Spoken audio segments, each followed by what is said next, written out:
Pete, we were talking about puppeteering from a servo and hand performance standpoint, but now we're going to talk about full body performance with Morgana. Is that right? That's right, yeah. I have a little experience in this. I've made a Totoro out of rings of rattan and fabric, but I was seat of the pants. I'm really looking to gain some new institutional knowledge here.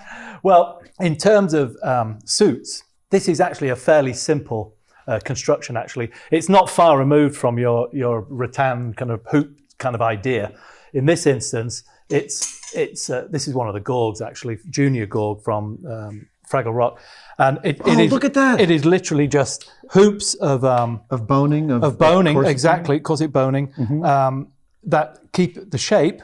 And then it's covered in this... Kind of a nylon spacer mesh? Correct, yeah. And then hand yarn onto, wow. I'm getting tired just looking at all that work.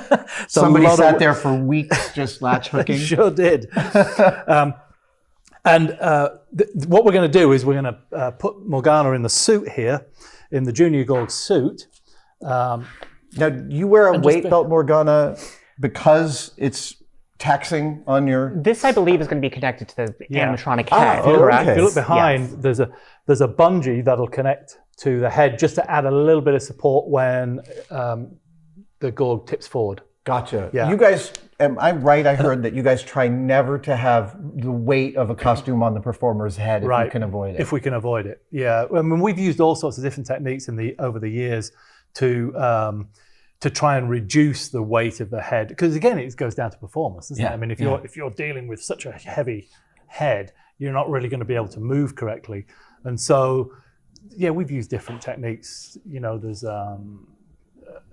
piano wire rod that can go up here and take the weight off, bungees.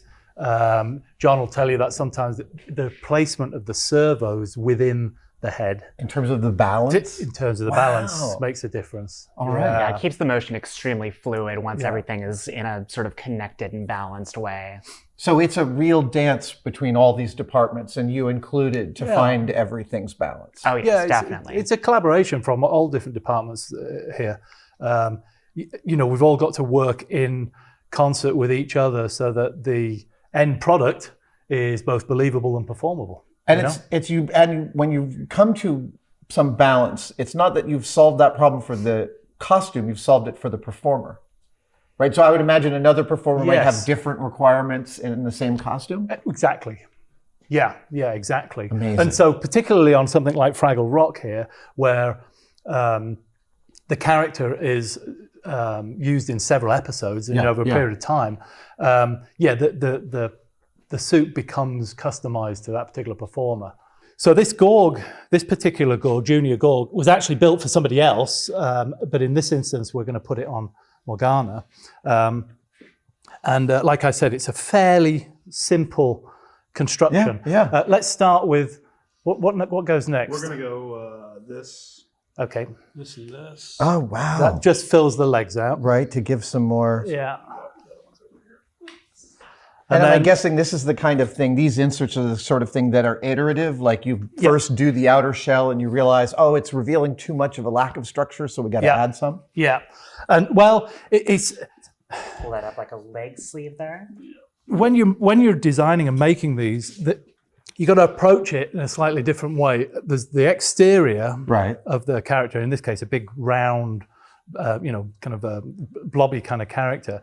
And you got to figure out a way to make sure that the movement, that in this case Morgana, particularly say the shoulders, elbows, knees and hips and so on and so forth, that the movement is somehow transferred to the exterior. Right, so even this, where Morgana just tightened up this lap belt, it puts her at the center of this piece. Yeah, keeps right there. Yeah, and the tighter everything is on me, the more all this feels very custom fit, even if it wasn't made on me. The straps are all adjustable, so the closer it fits on me, the more movement I'm able to get out of the suits. Then the top part goes on. Amazing. In this instance. And it's very comfortable. Is it really? It's like putting on an enormous pillow. I always tell people that every time you cover your whole body, you're going to sweat. But you're saying this one's a little cooler than average? Well, like the Totoro suit you were mentioning earlier, the ring system on this provides a lot of space. It breathes very, very well. Do they pipe in some dry ice or something in there? They haven't had to yet. That is an option. There's plenty of space in here for it.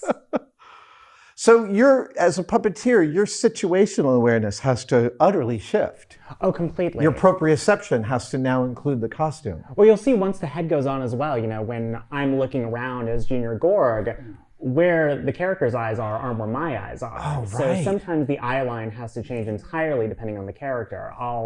If I were to stare straight ahead of me like I would playing a human character, you're having Gorg stare straight up into the sky. So and this is all stuff you learned during a rehearsal process? Yeah, we brought in a giant mirror over here. This is the first time I'm actually putting on the character. So I'll walk over to the mirror and sort of move around a little bit, get to know where my eye line is and how the suit works. And I love to spend that time beforehand just kind of playing in the mirror, dancing a bit, and getting to, work out how the character moves. That's really, really neat.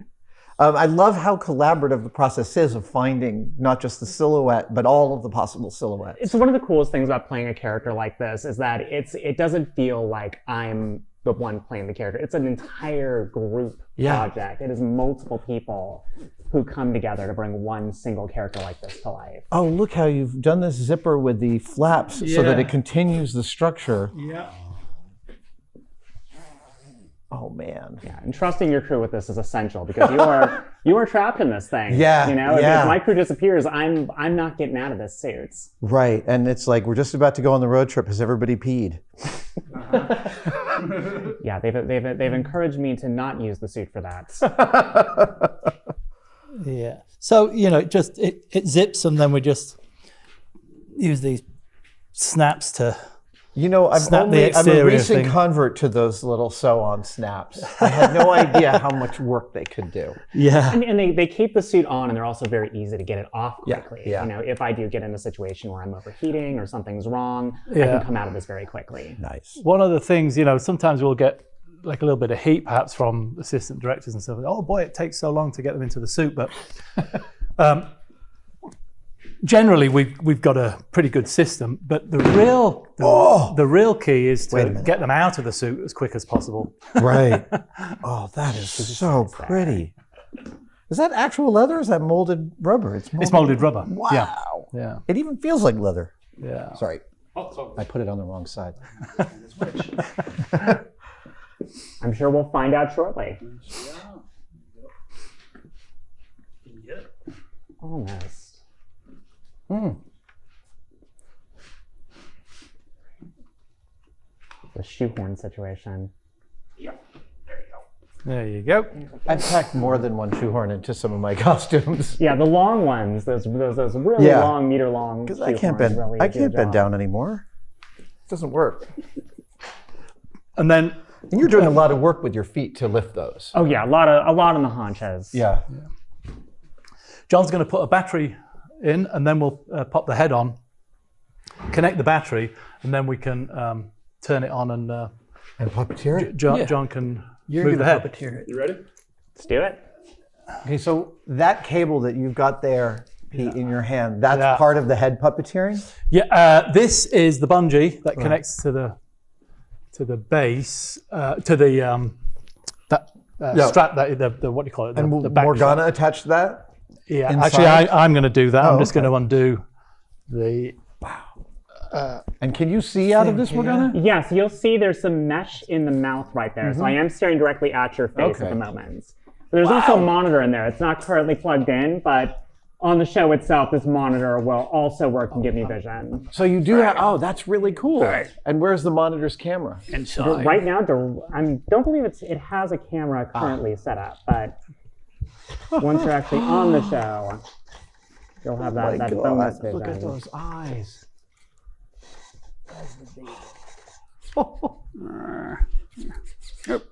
Okay. That mouth movement's incredible. For what it, There's so much gesture going on there. Amazing. You look magnificent. So that's Junior Gorg. That is incredible. Insane. Just feels like I'm getting to witness another species. You look magnificent. Thank you. Here, you have to try this jaw too. Okay, so this we were talking about jaw mechanisms. This one seems much more complicated than just your standard. I'm using 2 servos, and I've copied the mechanism inside the head to the controller. So these 2 potentiometers are controlling those 2 servos. So all that mouth movement is coming from just 2 servos, Yeah. and how they work together in the head. So if you push forward, he opens and closes his mouth. What? If you go off to the side, he'll go off. He'll skew on the side of his Oh my God. jaw. I can't believe how flexible all this is with the fur on top. Yeah, it's fantastic, and then it's lightweight and fuller. I'm wondering if you want to see what's actually going on in here. Oh, what an excellent view. I can't believe how much gesture is just out of those. Yeah, two. yeah. Wow, that is super thrilling. You see that? That's one of those mechanisms you do the first season. The second season it comes back, I tore it apart, and I'm not kidding. I opened it up and went, God, I did that? Yeah, how do they see? How do they perform? Right. Well, inside here, you'll be able to see, Josh, there's a monitor. It's not hooked up, but that would normally be hooked up to the camera feed, so that in this instance, Morgana would be able to see what the camera was seeing. And Morgana, currently, how does the balance feel on the helmet? Is it right now it's probably tighten it a little bit more with the chin strap, just to keep it a little bit more balanced. But right now it's very well balanced on top of my head. Nice. So moving it like that, some head tilts in there, be able to look up. I mean, I'm sure there are places where you could be asked to pause, and you're like, I can't pause here very long. You get used to some very uncomfortable positions in this industry, so you kind of learn to roll with it. I imagine when you finally peel open a costume after a full day of shooting, it smells special. There's a creature performer diet you go on where you definitely lose a few pounds and sweat by the end of production. I heard that they used to pour a teacup out of the Godzilla costume every 30 minutes. A teacup of sweat. Well, on Teenage Turtles, those were foam latex. Yeah. So I mean, they were not quite so large as Gorg, as you can imagine. So they were foam latex, and in certain instances, the foam latex was, I don't know, 2 inches thick. Yeah. And we were shooting in North Carolina in August. Oh. And literally, you could wring those suits out when the guys came out. You could wring them out, and it was just like, phew. Oh my gosh. Yeah, it was like a big sponge. Sounds nightmarish. Yeah. But that was also because they were doing a lot of physical work in the suits. Yeah. Could I try it? Yeah, please. Oh, okay. All right. So remember, push, closes. Oh, so there's nothing going on up here. It's all just the thumb. Oh, so that's up and down. Oh, no, forward and back. And then you got your eyes in there too, so on this one. Oh, so I'm now imagining, I can see that you can get to a spot where there's just a real simpatico between There's some harmony. the various performances. That's got to feel like a cappella. Yeah, absolutely. Oh, what a thrill. I can totally, you were moving Morgana in a certain way and the lips moving, I was like, oh, I can really, that can be like surfing. That does, I can imagine it gets real noisy inside there. Yeah.